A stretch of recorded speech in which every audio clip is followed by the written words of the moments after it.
طبعا بالتوفيق، كل التوفيق طبعا للكابتن علي ماهر المدير الفني الجديد بالنسبه للنادي المصري. قبل طبعا ما اقول بتمنى التوفيق طبعا للكابتن علي ماهر، زي ما قلت بقول كل الشكر وكل التقدير وكل الاحترام للدكتور ميمي عبد الرازق وجهازه المعاون كابتن احمد الكاس، الكابتن طارق السيد.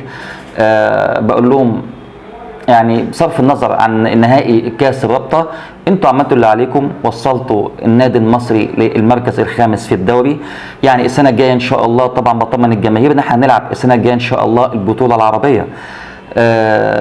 اما عن رايي عن اختيار الكابتن علي ماهر، علي ماهر طبعا لا يخفى عليكم ان علي ماهر ده الولايه الثانيه بالنسبه له لقياده النادي المصري. بتمنى له طبعا التوفيق، مش اختيارنا ولا اختيار الجمهور، بل هو اختيار استاذ كامل ابو علي رئيس النادي المصري.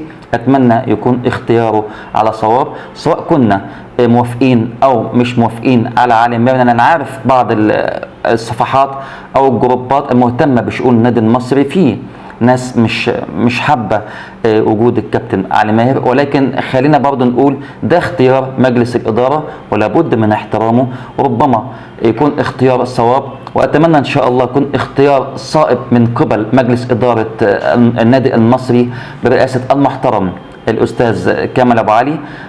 بالتوفيق ان شاء الله للنادي المصري مع علي ماهر. طبعا انا مع جميع قرارات مجلس الاداره برئاسه مستر كامل ابو علي.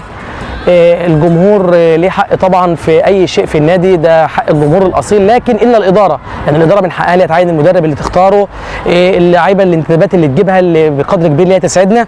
طبعا بنتمنى التوفيق لجهاز الكابتن علي ماهر زي ما اتمنينا التوفيق لجهاز الكابتن ميمي عبد الرازق، وقبله للكابتن حسام حسن والكابتن ايهاب جلال. طبعا احنا كلنا مع قرارات مجلس الاداره برئاسه مستر كامل ابو علي، واللي شايفه في الصالح العام لخدمه النادي المصري وجماهيره هو اللي هيكون ان شاء الله.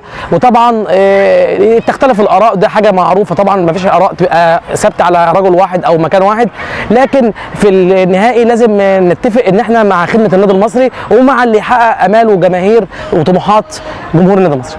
لا بصوا ان شاء الله يقدم لنا احسن موسم ليه، ويا رب يا رب يوفقه ان شاء الله. المصري فوق الجميع، ويا رب ناخد الكاس ان شاء الله. يعني الصراحه كنت اتمنى مدير فني يجي النادي المصري بحجم احلامنا ونحاول نحقق، احنا ما قدرناش نحققه في كاس الرابطه وبعد الهزيمه اللي احنا شفناها، بس احنا مع المجلس الاداره في اي قرار يتخذه، وان شاء الله احنا ورا الكابتن علي ماهر. نتمنى الخير ان شاء الله في البطوله اللي جايه في بطوله الدوري، ان احنا ننافس على مركز كويس، ننافس على كاس مصر، ونقدر نفوز في ماتش الاهلي اللي جاي ونتاهل لقبل النهائي. وان شاء الله يبقى الموسم ده بدايه تصحيح الاخطاء الاداريه قبل الاخطاء الفنيه، عشان نشوف المصري في المكانه اللي هو يستحقها. كل التوفيق للكابتن علي ماهر في المهمه الصعبه مع النادي المصري، واحنا ورا مجلس الاداره في اي قرار بياخدوه. ان شاء الله الفتره الجايه تكون فتره تصحيح المسار. الفتره اللي فاتت خسرنا كاس الرابطه، مفيش نصيب. لازم الجمهور المصري يدعم الفريق لاخر نفس، مفيش حاجه اسمها طبعا لنا الحق ان احنا نزعل والجمهور يزعل، لكن مش هنقف على كده.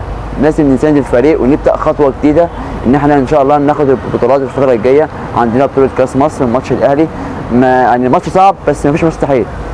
بدعم ومسانده الجمهور ان شاء الله المصري هيحقق مراكز كويسه في الدوري السنه الجايه. ممكن ان شاء الله نحقق كاس مصر ان شاء الله الموسم دوت، وكل الدعم للكابتن علي ماهر ان شاء الله مع النادي المصري.